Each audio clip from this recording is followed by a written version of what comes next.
Et bonjour à tous et bienvenue dans cette nouvelle vidéo des analyses d'animés.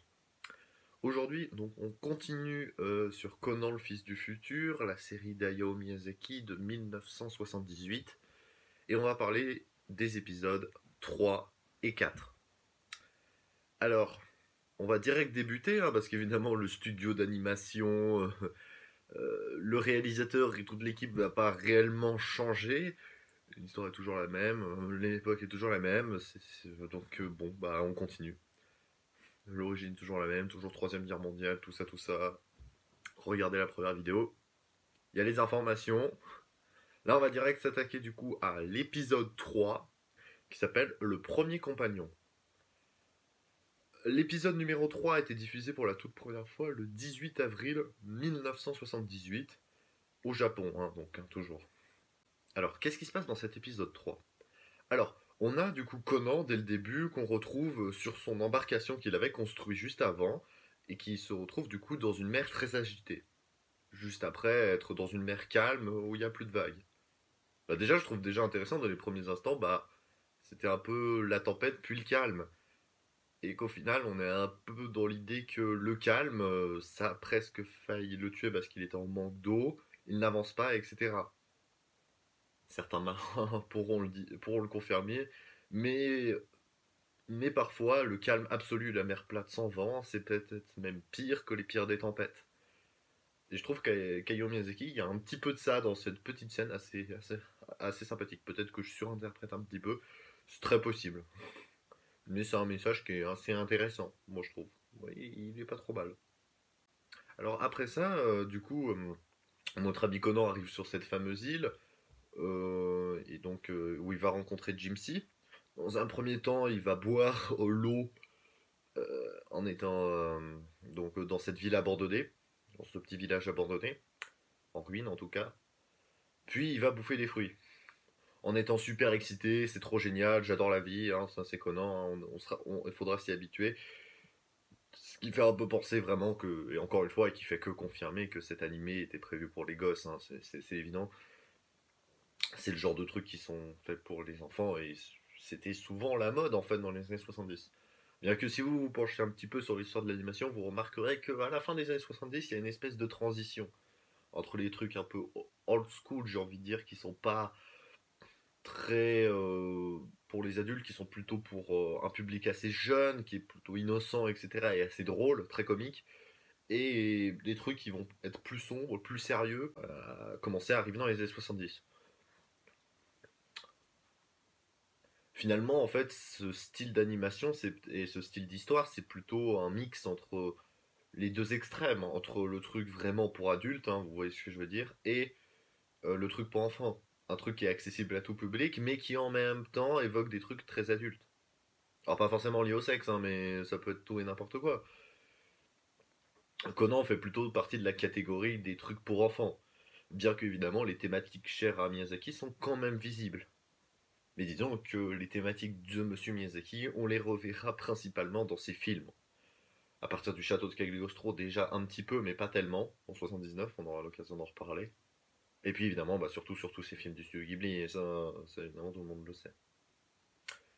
Donc justement, après avoir vu notre Conan qui a été du coup en train de manger les fruits, il va commencer à poursuivre une espèce d'ombre qu'il a vue et qui est un peu en train de le suivre.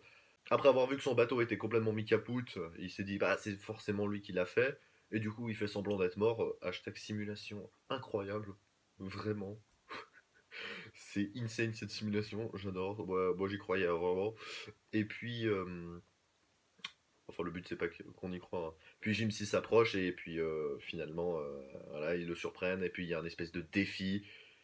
Et là encore, avec ce défi, on voit réellement que c'est un truc qui est pour les enfants parce que il surexagère. Jim 6 dit moi j'ai tué un lézard énorme comme ça. Pendant qu'il fait tout le tour pour dire ah moi j'ai tué un requin gigantesque en mode je me compare à toi, je suis meilleur. Après il court partout, il monte sur les arbres. Ils font un espèce de concours pour voir qui est le plus fort en se traitant tous les deux de menteurs juste avant. Voilà, c'est un truc de gamin, quoi. Et c'est un comportement de gamin, et ça colle bien avec l'ambiance de l'animé. Mais ce qui va être intéressant, c'est que plus l'animé va avancer, et plus on va se rendre compte que finalement, c'est pas un truc à prendre à la légère, cet animé. Pour l'instant, on est qu'à l'épisode 3, donc ça reste encore le début. Jimsy, en fait, on n'a même pas son nom à ce moment-là, vu qu'il va se présenter seulement quand ils se seront calmés après. Voilà, c'est un personnage important de l'histoire qui vient d'être introduit dans l'épisode 3. Et ce qui est amusant, c'est que tous les personnages vont être introduits, en tout cas dans un premier temps, de façon assez comédique.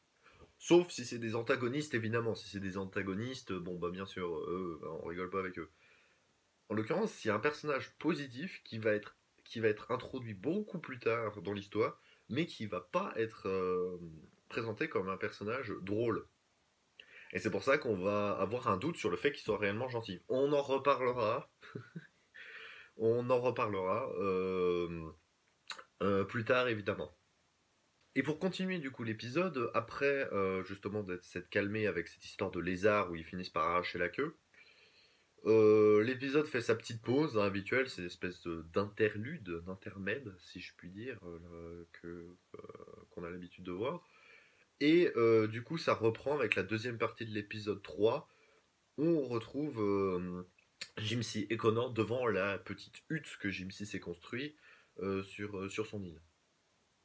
Alors, la même chose, là c'est encore une fois un truc très gamin parce que il y a Conan qui est en train de parler de Lana et Gypsy dit il y a une fille, machin, en mode je me fous de ta gueule. Je pense qu'il est en train de lui dire, il sous-entend un petit peu mais t'es forcément amoureux et Conan s'énerve, truc de gamin, voilà.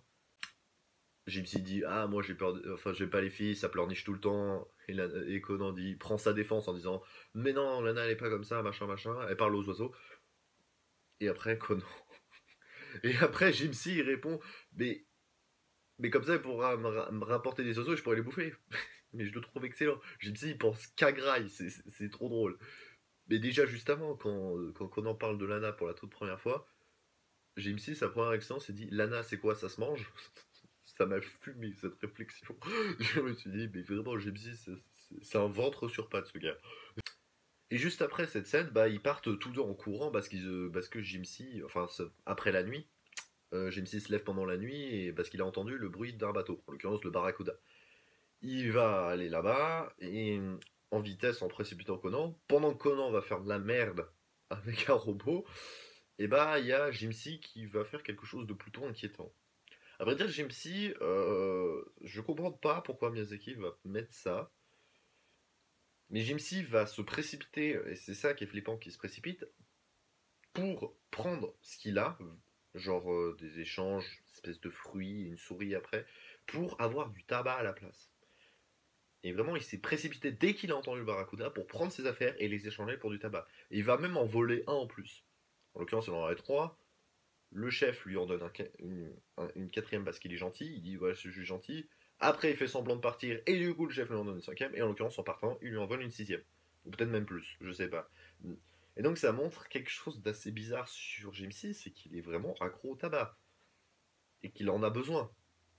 Et je veux dire que c'est censé être un gosse qui a été introduit là depuis le début de l'épisode comme étant un enfant, comme étant quelqu'un d'assez léger et super bête, et qui est assez léger et qui finalement fume. On va dire, est-ce que c'est choquant? Non. Mais vu qu'on s'est fait une idée que c'était un enfant, un peu quand même. On se dit ouais, c'est bizarre quand même. Alors la question c'est pourquoi? Est-ce que Miyazaki essaie de faire passer un message là-dedans? J'en ai aucune idée, mais je pense pas. Honnêtement, c'est juste pour faire part des addictions. Je pense pas que ce soit un message vraiment très fort parce que c'est pas quelque chose qu'on va revoir dans l'animé. Mais je pense que c'est vraiment quelque chose qui est à prendre en contraste pour reculer un peu sur le fait que cet animé est que pour les gosses. Parce qu'on va se rendre compte que c'est un petit peu plus compliqué que ça et qu'il y a de temps en temps des messages un petit peu subtils ou assez dérangeants et qui sont inadéquats finalement pour un truc qui est censé être pour les enfants. C'est pour ça que c'est pas pour les enfants. Mais c'est pas pour les adultes non plus. Je sais pas comment expliquer, mais c'est un peu l'archétype en fait de l'animation japonaise. C'est pas vraiment pour un public précis. Le public précis, c'est surtout le sexe, une jeune fille ou un jeune garçon. Mais il n'y a pas vraiment de limite d'âge. Enfin, il y a rien qui est précis en fait dans les animés japonais. à part le sexe, et encore aujourd'hui, le sexe des spectateurs sur certains animés n'a plus réellement de sens non plus. Donc finalement, c'est assez généraliste et peut-être que Conan fait partie des avant-gardistes de ça. Bon voilà, c'est tout ce que j'avais à dire sur l'épisode 3. Alors l'épisode 4, il s'appelle le Barracuda.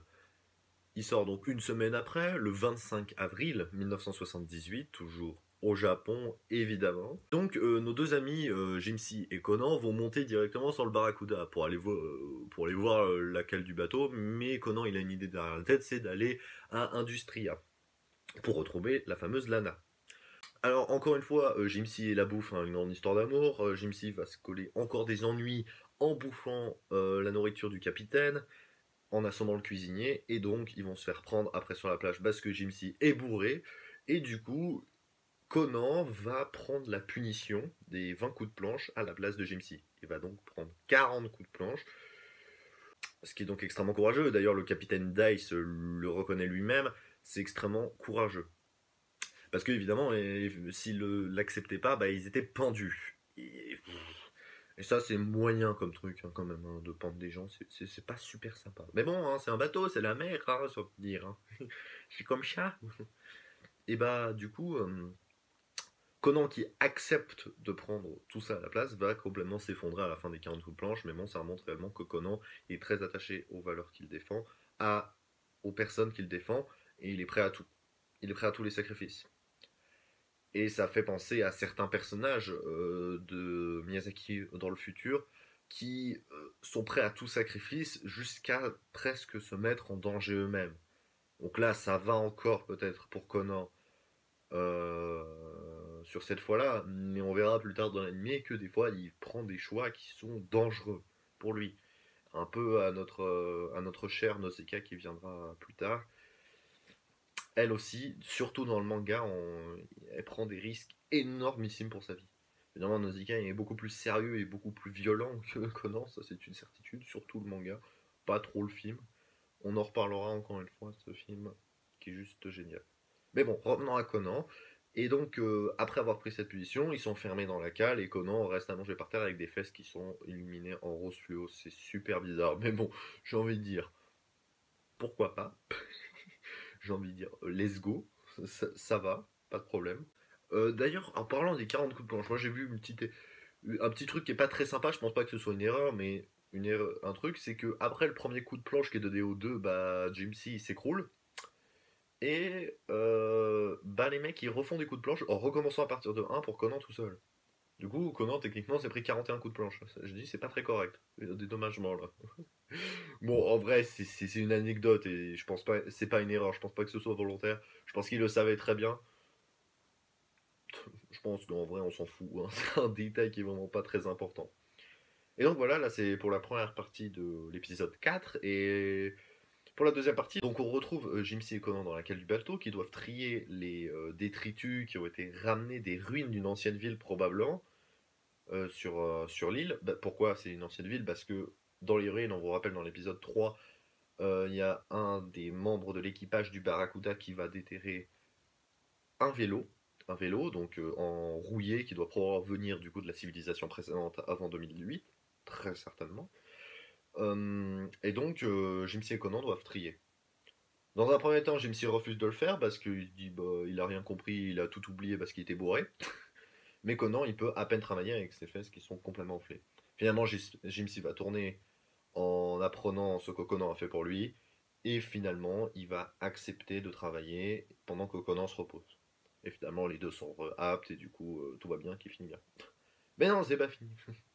Et après évidemment, donc après avoir aidé son camarade, je trouve que c'est bien pour Gypsy, ça le rachète un petit peu, qu'on prenait un petit peu pour un abruti dans un premier temps, mais là, il montre qu'il est quand même, bah, il défend un peu son ami. C'est juste qu'il se rappelait de rien vu qu'il était bah, bourré. Dans la deuxième partie de l'épisode 4, il y a un recyclage qui est assez moche.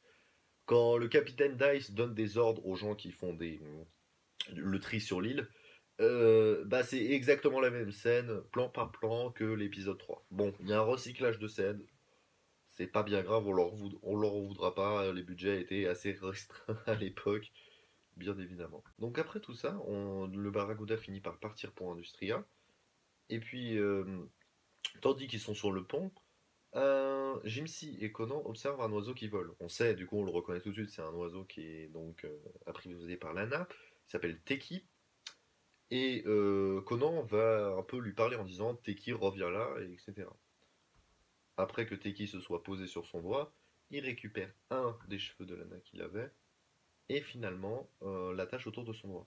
Jimsy le prend pour un gros fou, ça peut se comprendre, et du coup Teki repart. Et moi je trouve que ce qui est assez fort, c'est qu'évidemment je pense qu'il y a une communication aussi entre Conan et les oiseaux, et que les oiseaux sont un espèce d'échange entre les deux. Et donc ça montre que les personnages d'Hayao Miyazaki ont souvent tendance à parler avec les animaux, et souvent de manière télépathique. Il est rare en fait que les animaux parlent dans le studio Ghibli, sachant que les seuls qui parlent c'est Gigi, dans Kiki la petite sorcière, et également les loups, évidemment, dans Princesse Mononoke. Mais à part ça, c'est tout. Les animaux dans Nausicaa ne parlent pas, Totoro ça parle pas, euh, Shiro ça parle pas, il y a une communication extrêmement forte, on en reviendra, etc. etc. Après finalement avoir fait tomber un des seconds du capitaine dans l'eau, ils se font probablement rouer de coups parce qu'on les retrouve juste un peu après, un peu blessés au visage et ils sont de corvée de lessive. Ça montre que bon bah c'est marrant 5 minutes mais il faut pas à trop décoder, ils font un peu que des conneries ces deux-là depuis qu'ils sont arrivés. Et après tout ça, bah c'est la nuit et du coup Conan revoit son grand-père et fait une promesse à Lana de la retrouver. Oui, il parle aux cheveux qu'il a autour de son doigt, il est un peu timbré, et je pense désespérément amoureux de cette petite-là. Oh, je pense que oui. On verra comment ça évolue au fil des épisodes. Je fais avec les 4 qu'on a pour l'instant. Peut-être que la situation changera, ou pas. Et voilà, c'est tout pour cette vidéo. On se retrouvera donc la semaine prochaine pour parler d'un film. Ce sera un film des années 2010, donc on retourne un petit peu en arrière par rapport au film de 2020, Loin de moi, près de toi, qu'on a vu la semaine d'avant. Là, on se retrouve du coup sur un film de 2013. Je vous en dis pas plus, mais c'est un film que vous avez probablement déjà vu. J'en ai déjà beaucoup trop dit. Mais on va pas je dis pas le réalisateur ni le studio. On verra la semaine prochaine. Et donc, évidemment, dans 2 semaines, on continue Conan. On va aller explorer l'épisode 5 et 6. Et sur ce, je vous dis à plus tout le monde.